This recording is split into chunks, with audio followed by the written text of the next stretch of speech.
Herkese merhabalar. Bu videomuzda Amerika Birleşik Devletleri dolarında Freemasonlar ve Illuminati sembolizmasını inceledik. Banknotlarda "Tanrı'ya güveniriz" yazabilir. Ancak etrafında dönen birçok gizli sembol size atıfta bulunur. Tüm bunları 10 madde halinde inceledik.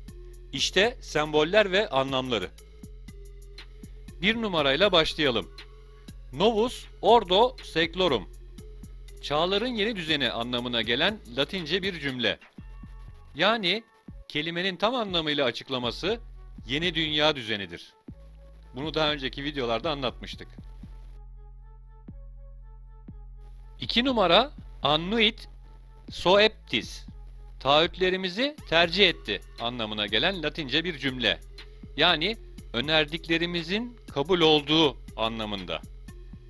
Nelerin kabul olduğunu biliyorsunuz. Neleri önerdiklerini de az çok biliyorsunuz. Anlatmıştık bunu da. 3 numara Mısır piramidi. Mısır'ın eski bilgeliğini temsil eden büyük Illuminati sembollerinden biri olan bu üçgen. Bunu da biliyorsunuz az çok. Ne anlama geldiğini de hiç anlatmayayım. Herkes biliyor umarım. 4 numara Horus'un her şeyi gören gözü.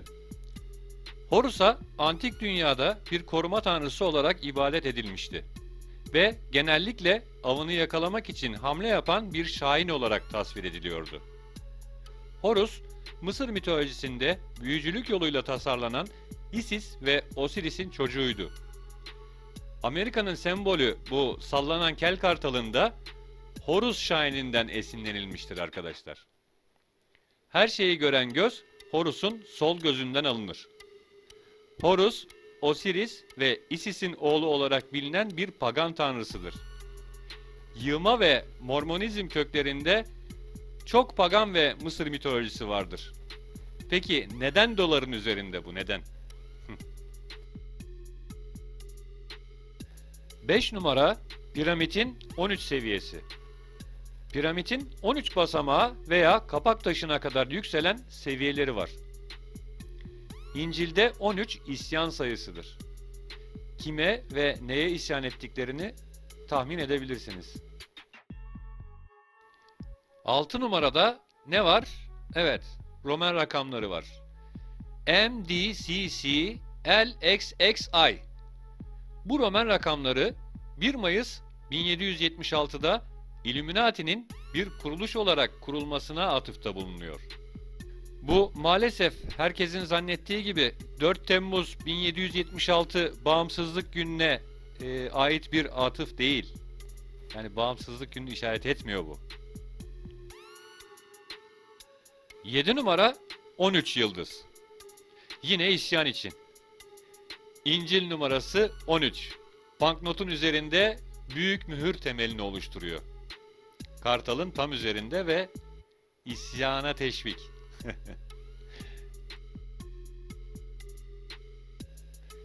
8 numara E pluribus unum.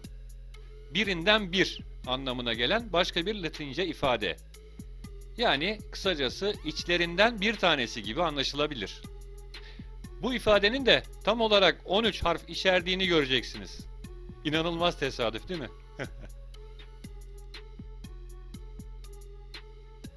9 numara bir örümcek ağı. Doların arka plan desenine baktığınızda bunun bir örümceğin ağı olduğunu açıkça göreceksiniz. Eski kültürlerdeki örümcek ve örümcek ağı ölüm, ihanet ve fetihleri temsil ediyordu. 10 numarada ise zeytin yaprağı ve meyvelerini görüyoruz. Kartalın 13 zeytin dalı ile 13 zeytin yaprağı tuttuğunu göreceksiniz. Zeytin yaprağı barışın bir işaretidir. Ancak kartal pençeleri bu şeylerin olamayacağını göstermek için kapalı pozisyondadır. Yani bizim barışla işimiz yok demek istiyorlar burada arkadaşlar.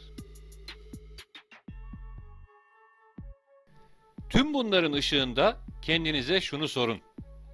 Amerika'yı kuranlar ve peşinden gelenler neden bu banknotları eski dünyanın okült sembolleriyle doldursun? Hükümetin en üst düzeyindekiler gizli toplumlara bu sürekli referansı neden gösterirler? George Washington, yüzyıllar önce Amerika'nın oluşumuyla iç içe geçmiş bir şeytani kabalist tohumlarının İngiltere'den bağımsızlık adına kopmuş olan Amerika için sadece 2 ay önce 1 Mayıs 1776'da Illuminati'nin kuruluşu için ekildiğini söylemiştir. Bunu unutmayın. Ayrıca George Washington, Amerikan halkına uyarı olarak bir mesaj da yayınlamıştır.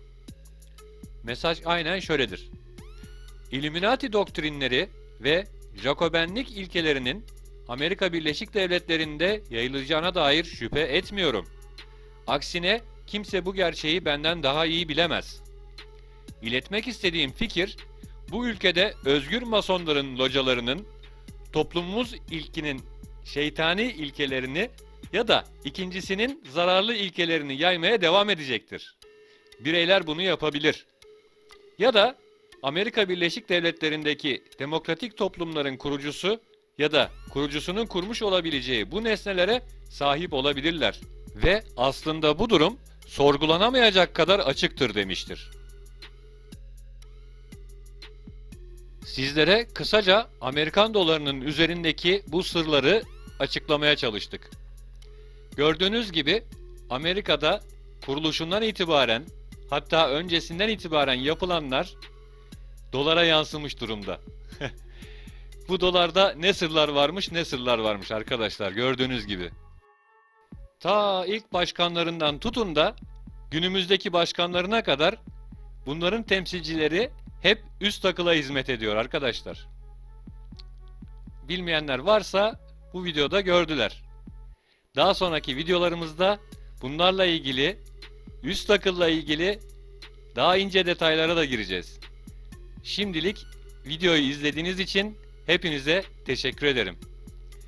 Bundan sonraki videolarda görüşmek üzere, sağlıcakla kalın, düz kalın.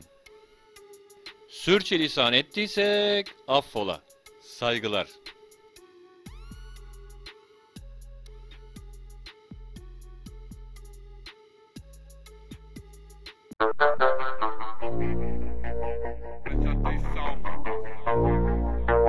Preste atenção.